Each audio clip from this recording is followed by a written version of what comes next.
ഇന്ന് സ്വന്തമായി ഒരു വലിയ കെട്ടിടം ഇവിടെ പണി തീർത്തു. അതിൽ 10 ഡയാലിസിസ് മെഷീൻ ഒരുക്കിക്കൊണ്ട് ഡയാലിസിസ് രോഗികൾക്ക് ആവശ്യമായിട്ടുള്ള സൗകര്യങ്ങൾ ചെയ്തു കൊടുക്കുവാൻ അവർ മുന്നോട്ട് വന്നിരിക്കുകയാണ്. വാണിമേൽ എന്നുള്ളത് ചരിത്രപരമായിട്ട് തന്നെ അറിയപ്പെടുന്ന ഒരു പ്രദേശമാണ്. പക്ഷേ ആ ചരിത്രം ഏറ്റുമുട്ടലിൻ്റെയും കത്തിയുടെ രാഷ്ട്രീയത്തിൻ്റെയൊക്കെ ഒരു ചരിത്രം ഇതിലൂടെ കടന്നു പോയിട്ടുണ്ട് മുമ്പ്. പക്ഷെ ഇന്ന് അതൊക്കെ മാറി. അതൊക്കെ കേവലം ഒരു ഭീകരമായ ഓർമ്മകൾ മാത്രമായി മാറി. സ്നേഹത്തിൻ്റെയും സാഹോദര്യത്തിൻ്റെയും പരസ്പരമുള്ള ശുശ്രൂഷയുടെയും ഒരു നാടായി വാണിമേൽ മാറിയിരിക്കുന്നു എന്നറിയുന്നതിൽ ഏറെ സന്തോഷവും ചാരിതാർത്ഥ്യവും. ഞങ്ങൾക്ക് ഇടയ്ക്കൊക്കെ ഇവിടെ വാണിമേലിൽ വരാറുണ്ടല്ലോ. സാമൂഹിക, രാഷ്ട്രീയ, വിദ്യാഭ്യാസ, മത മേഖലകളിലുള്ള പ്രവർത്തനങ്ങൾക്ക് വളരെ സജീവമായി നടക്കുകയാണ്. എല്ലാ മതങ്ങളിലും പെട്ട വിഭാഗങ്ങളുണ്ട്. നമ്മുടെ മതത്തിൽപ്പെട്ട ഒരുപാട് വിഭാഗങ്ങൾ ഇവിടെയുണ്ട്. ഒക്കെ സാഹോദര്യത്തോടെ സ്നേഹത്തോടെ പ്രവർത്തിക്കുന്നു എന്നതിലൊക്കെ നമുക്ക് വലിയ ആശ്വാസവും സമാധാനവും. ഏറ്റവും കൂടുതൽ മാഷുമാരുള്ള കോഴിക്കോട്ടെ പഞ്ചായത്താണ് വാണിമേലിലെ. അതുപോലെ പോലീസുകാരുണ്ട് അവിടെ. ഡോക്ടർമാരും ഏറ്റവും കൂടുതൽ ഇവിടെയാണ് എന്നാണ് പറയുന്നത്. പോലീസ് ഓഫീസർമാരും ഇവിടെ നിന്ന് ഉയർന്ന് വന്നിട്ടുണ്ട്. ഇതൊക്കെ നമ്മുടെ ഒരു കൂട്ടായ്മയുടെ ഫലമായിട്ടാണ്. ഇതൊന്നും ആരും ഒറ്റക്ക് നേടിയെടുക്കുന്നതല്ല. ഒരുപാട് പേരുടെ പ്രയത്നങ്ങൾ. ഇവിടുത്തെ സ്കൂളിൻ്റെ കഥ പറയുകയുണ്ടായി. പതിറ്റാണ്ടുകളുടെ പാരമ്പര്യമുള്ള സ്കൂളാണ്. അതിൽ കക്ഷിഭേദമന്യേ എല്ലാവരും ചേർന്നുകൊണ്ടുള്ള സമിതിയാണ് ഭരിക്കുന്നത് എന്ന് മനസ്സിലാക്കുവാൻ കഴിയും. അതിൻ്റെ ഉൽപ്പന്നങ്ങളാണല്ലോ പിന്നീട് ഇവിടെ ജീവിതത്തിൻ്റെ നാനാതുറകളിലും നേട്ടം കൈവരിച്ചവരായി ഇന്ന് സേവനം അനുഷ്ഠിച്ചു കൊണ്ടിരിക്കുന്നത്. മഹാനായ CH മുതുകോയ സാഹിബിൻ്റെ ആ കാലം തൊട്ട് തന്നെ അദ്ദേഹം കേരളത്തിൻ്റെ വിദ്യാഭ്യാസ മന്ത്രിയായിരുന്നു. കേരളത്തിൻ്റെ ഏറ്റവും വലിയ അത് വിദ്യാഭ്യാസ മന്ത്രി എന്നുള്ളത് കേരളത്തിൻ്റെ സാമൂഹികവും രാഷ്ട്രീയവുമായിട്ടുള്ള മേഖലകളിൽ നമുക്ക് മറക്കാനാവാത്ത നാമധേയമാണ് CH മുതുകോയ സാഹിബ്. അദ്ദേഹം മന്ത്രിയായിരുന്ന കാലത്തും അദ്ദേഹത്തിൻ്റെ മറ്റ് രാഷ്ട്രീയ നേതാവ് എന്നുള്ള കാലങ്ങളിലൊക്കെ വാണിമേലുകാരോട് പ്രത്യേകമായിട്ടുള്ള ബന്ധം അദ്ദേഹത്തിന് ഉണ്ടായിരുന്നു. നമ്മൾ തറവയ്യാജി ഒക്കെ നമ്മൾ അറിയുന്ന ആളാണല്ലോ. അവരൊക്കെ ജനങ്ങളോട് അഭേദ്യമായിട്ടുള്ള അഭംഗുരമായിട്ടുള്ള ബന്ധം പുലർത്തിയവരായിരുന്നു. തറവയ്യാജിനെ പോലെയുള്ളവർക്ക് CHനോട് എൻ്റെ അതുപോലെ തന്നെ ജ്യേഷ്ഠൻ സയ്യിദ് മുഹമ്മദ് അലി ശിഹാബ് തങ്ങൾ അവരോടൊക്കെ പുലർത്തിയിട്ടുള്ള ആത്മബന്ധമുണ്ട്. ആ ആത്മബന്ധത്തിലൂടെയാണ് അവരുടെയൊക്കെ പ്രവർത്തന കേന്ദ്രമായ വാണിമേലിന് ഇത്തരത്തിലുള്ള മാറ്റങ്ങൾ ഉണ്ടാക്കുവാൻ കഴിഞ്ഞത് ഞാൻ മനസ്സിലാക്കും. അപ്പോൾ CHനോട് ശിഹാബിനോട് മാത്രമായിരിക്കില്ല, മറ്റ് രാഷ്ട്രീയ നേതാക്കളോട്. ഇവിടെ MLA ശ്രീ ജയൻ ഇവിടെയുണ്ട്. അതുപോലെ എല്ലാ വിഭാഗത്തിൽപ്പെട്ട നേതാക്കളുമായിട്ടും എല്ലാവരും വെച്ച് പുലർത്തുന്ന ബന്ധങ്ങൾ. ആ ബന്ധങ്ങളൊരു സാമൂഹ്യ ദൗത്യമാകുന്നു. ബന്ധങ്ങളിൽ നിന്ന് മാറി നിൽക്കുക എന്നുള്ളതല്ല. ബന്ധങ്ങൾ എത്ര നമുക്ക് സ്ഥാപിക്കുവാൻ കഴിയുന്നുവോ, എത്ര ബന്ധങ്ങളുടെ ഇഴയെടുപ്പം നമുക്ക് വർദ്ധിപ്പിക്കുവാൻ കഴിയുന്നുവോ, അതുതന്നെയാണ് ഓരോ കാലഘട്ടത്തിൻ്റെയും സാമൂഹ്യ ദൗത്യം എന്നുള്ളത്. ആ സാമൂഹിക ദൗത്യത്തെ മാറ്റിവെച്ച് നമുക്ക് പൊതുപ്രവർത്തനം സാധ്യമല്ല. പൊതുപ്രവർത്തനം അർത്ഥവത്താവുകയുമില്ല. പൊതുപ്രവർത്തനം അർത്ഥവത്താകണമെങ്കിൽ സാമൂഹ്യ ദൗത്യം നമ്മൾ ഏറ്റെടുക്കണം. ആ സാമൂഹ്യ ദൗത്യം നമ്മൾ പരസ്പര ബന്ധങ്ങളെ ഊഷ്മളമാക്കുമ്പോഴാണ്, അത് കൂടുതൽ ഇഴചേർത്ത് വെക്കുമ്പോഴാണ്. വാണിമേലുകാർ അതിന് തയ്യാറായിട്ടുണ്ട്.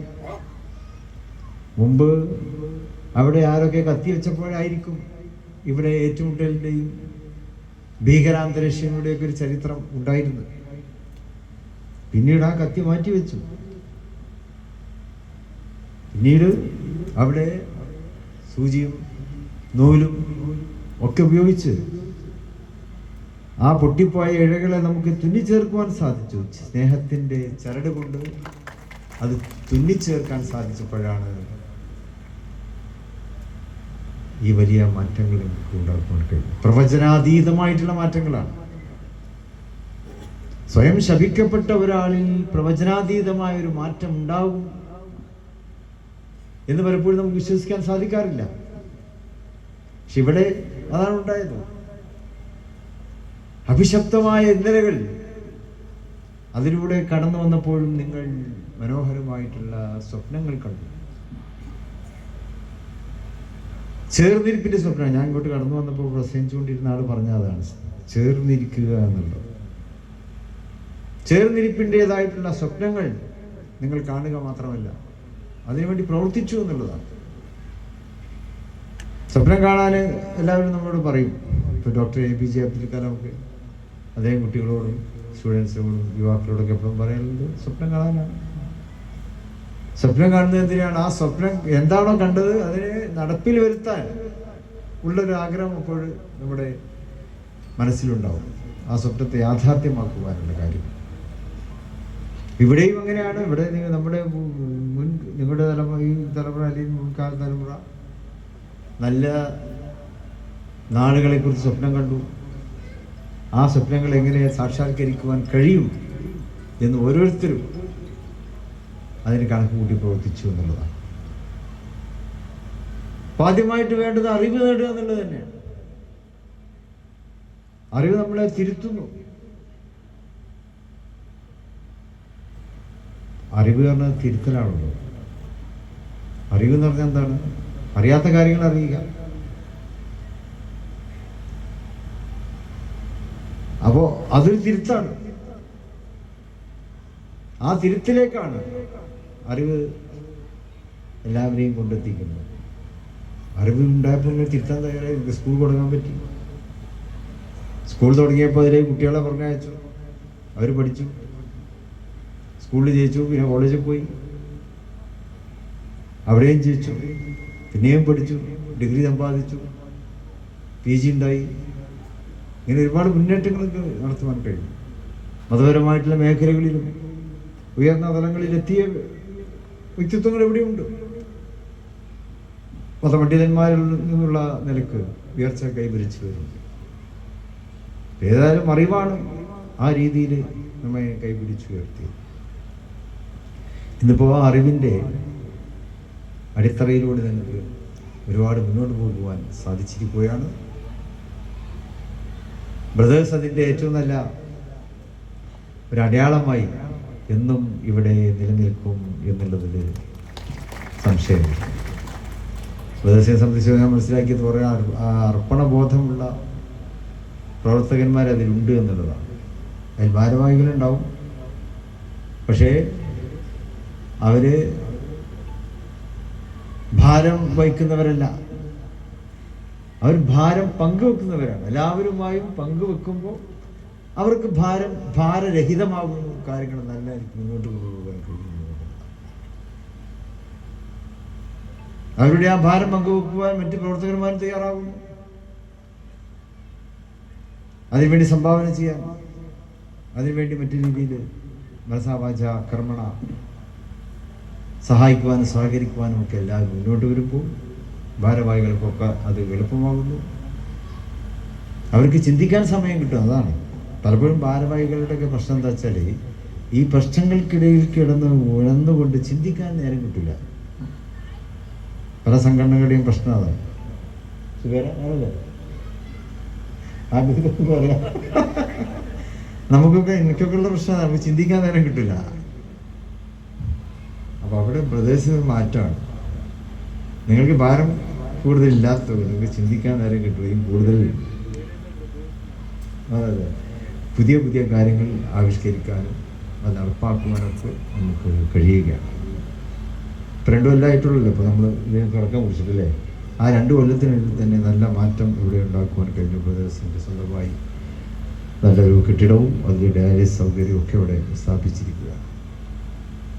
ഡോക്ടറെ പോലെയുള്ള ബഹുനിയ വ്യക്തിത്വങ്ങൾ വേണ്ടി ഈ രംഗത്തൊക്കെ പതിറ്റാണ്ടുകളുടെ പ്രവർത്തന പാരമ്പര്യം അവരെ സംബന്ധിച്ചിടത്തോളം രോഗ ശുശ്രൂഷ മരുന്ന് എഴുതി കൊടുക്കുക മാത്രമല്ല ഡോക്ടർ ചെയ്യുന്നത്. അദ്ദേഹം രോഗികളെ സേവിക്കുകയാണ്.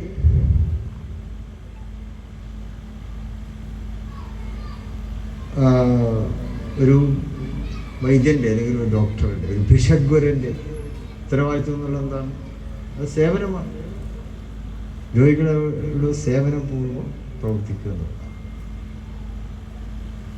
ഇവിടെ ഉപദേശം ആ ഒരു വലിയ വലിയ ദൗത്യമാണ് നിർവഹിക്കുന്നത്. ഇപ്പോൾ ഡയാലിസിസ് സൗകര്യം ആർക്കാണ്?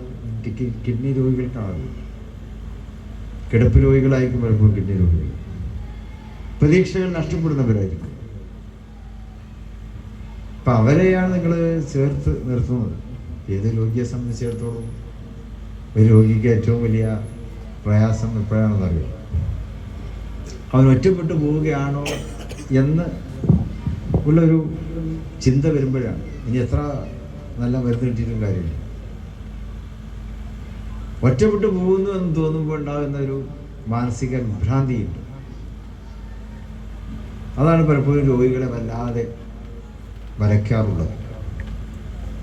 അതേ അവസരത്തിൽ രോഗിയോട് ചേർന്നിരിക്കാൻ ആളുണ്ട്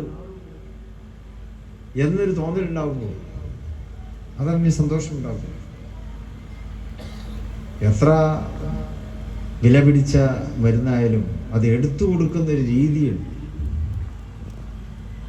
അത് എടുത്തു കൊടുക്കുന്ന കൈകളുടെയും ആ കൈകളുടെ ഉടമയുടെ മുഖഭാവത്തിൻ്റെയും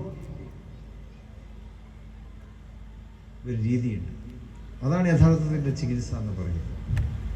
എന്നാ വേണമെങ്കിൽ കഴിച്ചോ, നേരെ കുറേ ആയി, ഞാൻ അവിടെ കാത്തിക്കുന്നു എന്ന് പറഞ്ഞ് ഇങ്ങനെ മരുന്നിങ്ങനെ ഇട്ട് കൊടുക്കുന്നത് പോലെ ഒരു രോഗിക്ക് കൊടുക്കുമ്പോൾ അത് എത്ര വിലപിടിപ്പുള്ള മരുന്നായാലും രോഗിയിലത് പ്രതിഫലനം ഉണ്ടാക്കിക്കൊള്ളണമെന്നില്ല. രോഗം മരുന്നുകളോട് പ്രതികരിച്ചു കൊള്ളണം എന്നില്ല. അതേ അവസരത്തിൽ ചിലപ്പോൾ കാര്യമായി മരുന്നൊന്നും ഉണ്ടാവില്ല, എന്നാലും ഇതാ കുടുക്കി സമയമായാലും ഒക്കെ അസുഖമൊക്കെ മാറും, പ്രയാസപ്പെടേണ്ട എന്നൊക്കെ പറഞ്ഞിട്ട് നമ്മൾ മരുന്ന് കൊടുക്കുകയാണെങ്കിൽ ആ മരുന്ന് പ്രവർത്തിക്കും. മരുന്നിനോട് ശരീരവും രോഗവും ഒക്കെ പ്രതികരിക്കും. സമാധാനത്തോടെ ആ രോഗിക്ക് അവിടെ സമയങ്ങൾ ചിലവഴിക്കുവാൻ കഴിയുന്നു. ഉപദേശത്തിന്റെ പ്രവർത്തനങ്ങൾ ആ രീതിയിലേക്കാണ് കൊണ്ടുപോകുന്നത്. രോഗികൾക്ക് ആവശ്യമായിട്ടുള്ള ശുശ്രൂഷ, സ്നേഹം, അത് തന്നെയാണ് ഏറ്റവും വലിയ ശുശ്രൂഷ എന്ന് പറയുന്നത്. സ്നേഹമാണ്. ആ സ്നേഹമാണ് ബദേഴ്സ്.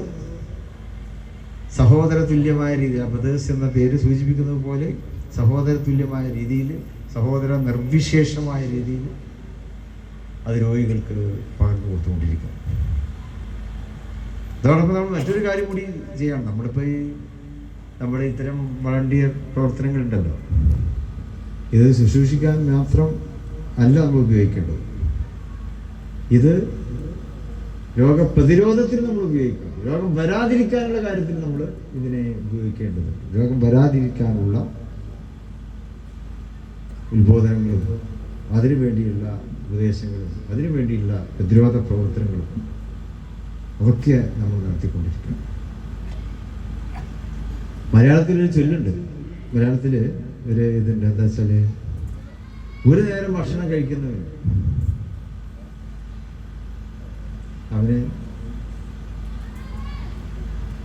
യോഗിയാണെന്ന് പറയുക. യോഗി. 2 നേരം കഴിക്കാൻ കഴിയുകയാണെങ്കിൽ അവൻ ത്യാഗിയാണ്. 3 നേരം കഴിക്കാൻ പറ്റുകയാണെങ്കിൽ അവൻ രോഗിയാണ്. ഇനിയിപ്പോൾ അതുപോലെ 4 നേരം കഴിക്കാൻ പറ്റുകയാണെങ്കിൽ അവൻ ദ്രോഹിയാണെന്നാണ് പറയുക. ഇപ്പം നമ്മുടെ മലയാളികൾ രാവിലെ 1, 10 മണിക്ക് 1, ഉച്ചക്ക് 1, വൈകുന്നേരം 1, രാത്രി 1, 5 നേരം അവർ പരമദ്രോഹികളാണ് എന്നാണ് പറയാറുള്ളത്. ആ ഭക്ഷണം നിയന്ത്രിച്ചാൽ തന്നെ നമുക്ക് രോഗത്തെ നിയന്ത്രിക്കാൻ പറ്റും എന്നുള്ളത് തന്നെയാണ്. പ്രത്യേകിച്ച് ഇന്നത്തെ കാലത്ത് എവിടെയും വലിയ തിരക്കാണല്ലോ. എല്ലാ ഹോട്ടലുകളിലും നല്ല തിരക്കാണ്, എല്ലായിടത്തും നല്ല ചേർന്നിരിപ്പാണ്. ഇനി വേറെ എവിടെയും ചേർന്നിരിക്കാൻ പറ്റിയില്ലെങ്കിൽ ഹോട്ടലിൽ നമ്മളെല്ലാവരും നല്ലോണം ചേർന്നിരിക്കാറുണ്ട്, അറിയുന്നവരും അറിയാത്തവനൊക്കെ. അതിൻ്റെ ഫലവും കണ്ടുകൊണ്ടിരിക്കുന്ന ആശുപത്രികൾ നിറയുന്നുമുണ്ട് എന്നുള്ളതാണല്ലോ. നല്ല ബിസിനസ് ആശുപത്രിയും ഹോട്ടലും പിന്നെ ആശുപത്രിയാണ് നല്ല ബിസിനസ്സായിട്ട് സാധാരണ കച്ചവടക്കാരിപ്പോൾ നോട്ടം ഇട്ടിട്ടുള്ളത്. അപ്പം അങ്ങനെ ഇപ്പോൾ അവർക്ക് നമ്മൾ ലാഭം ഉണ്ടാക്കി കൊടുക്കണ്ട, നമ്മൾ നമ്മുടെ ശരീരത്തെ തന്നെ സൂക്ഷിച്ചുകൊണ്ട് രോഗ പ്രതിരോധത്തിന് ഏറ്റവും ശ്രദ്ധിക്കേണ്ടതായ ഒരു കാലം കൂടിയാണ് ഇത് എന്നാണ് നമ്മൾ മനസ്സിലാക്കുന്നത്. മുമ്പ് സാംക്രമിക രോഗങ്ങളായിരുന്നു നമ്മുടെ മുമ്പിൽ ഭീഷണിയായിട്ടുണ്ടായത്. വസൂരി, കോളറ, പ്ലേഗ് തരത്തിലുള്ള രോഗങ്ങൾ. അതിനൊക്കെ നമുക്ക് വാക്സിനേഷനിലൂടെ അതിൽ നിന്നൊക്കെ നമുക്ക് മോചനം നേടാൻ കഴിഞ്ഞു എന്നുള്ളതാണ്. വസൂരി ഒരു കാലത്തെ ഏറ്റവും പ്രയാസം സൃഷ്ടിച്ച ഒന്നായിരുന്നു. അതിന് നമുക്ക് വാക്സിനേഷൻ കണ്ടെത്താനായി വസൂരിയെ ഇവിടുന്ന് ഇല്ലാതാക്കി, കോളറ ഇല്ലാതാക്കി. പക്ഷെ ഇപ്പോൾ ജീവിതശൈലി രോഗങ്ങളാണ് നമ്മുടെ ഏറ്റവും വലിയ ശത്രുക്കളായി വന്നിട്ടുള്ളത്. അപ്പോൾ ജീവിതശൈലി മാറ്റം വരുത്തിക്കൊണ്ട് തന്നെ ഇത്തരം രോഗങ്ങളിൽ നിന്നൊക്കെ നമുക്ക് മുക്തമാകാൻ കഴിയും. കാരണം ഇതിനെ ചിലവാക്കുന്ന പൈസ അപ്പം നമുക്ക് മറ്റു പല കാര്യങ്ങൾക്കും ചിലവഴിക്കാൻ പറ്റും. രോഗമുക്തമായി കഴിഞ്ഞാൽ എല്ലാവരും രോഗികളാകുമ്പോൾ പണം എടുക്കാൻ പോകുന്നത് നമുക്കറിയില്ല. എന്നാൽ രോഗമുക്തമായ ഒരു സാമൂഹ്യ സാഹചര്യം വരുമ്പോൾ നമുക്ക് നമ്മുടെ പണം സ്വരൂപിക്കാനോ അത് മറ്റ് ക്രിയാത്മകമായിട്ടുള്ള മേഖലകളിലേക്ക് കൊണ്ടുവരാൻ കഴിയും. ഇപ്പോൾ ഇവിടെ വാണിമേൽ തന്നെ നമുക്കറിയാം, ഇവിടെ സിവിൽ സർവീസിനാണ് നമുക്ക് ഉണ്ടാക്കാൻ പറ്റിയിട്ടില്ല എന്നാണ് ഒരു നേരത്തെ സുബൈറൊക്കെ സംസാരിച്ചപ്പോൾ പറഞ്ഞത്. ബാക്കിയുള്ള കാര്യത്തിലൊക്കെ ഉഷാറാണ്, പക്ഷെ സിവിൽ സർവീസിലേക്ക് കടന്നു തരാൻ പറ്റിയിട്ടില്ല. അതൊരു വെല്ലുവിളിയായി ഏറ്റെടുത്തുകൊണ്ട് സിവിൽ സർവീസിലേക്കും വാണിമേലിൽ നിന്ന് കുട്ടികൾ പഠിച്ചുയരണം എന്നാണ് പറയുന്നത്.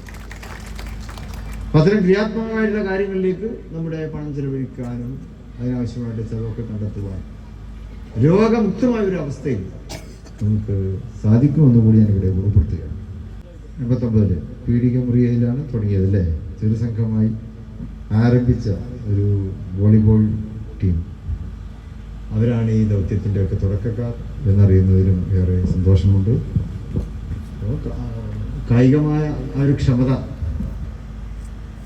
ആ കായിക ക്ഷമത, ആ ഒരു ഫിറ്റ്നസ്, ഫിസിക്കൽ ഫിറ്റ്നസ്, ഇത് മെൻ്റൽ ഫിറ്റ്നസ്സിലേക്കും കൊണ്ടുപോകും, അത് സോഷ്യൽ ഫിറ്റ്നസ്സിലേക്കും നിങ്ങളെ കൈപിടിച്ചുയർത്തും എന്നുള്ളതിൻ്റെ തെളിവാണ് ഇവിടെ വാണിമേലിൽ നിന്നും നമുക്ക് ലോകത്തോട് പറയുവാനുള്ളത് എന്നുകൂടി ഇവിടെ പങ്കുവെച്ചുകൊണ്ട് എൻ്റെ വാക്കുകൾ സംഭരിക്കുന്നു. പരിപാടിയുടെ ഉദ്ഘാടനം സർവശക്തൻ്റെ നാമത്തിൽ നിർവഹിക്കുന്നു. അസ്സലാമു അലൈക്കും.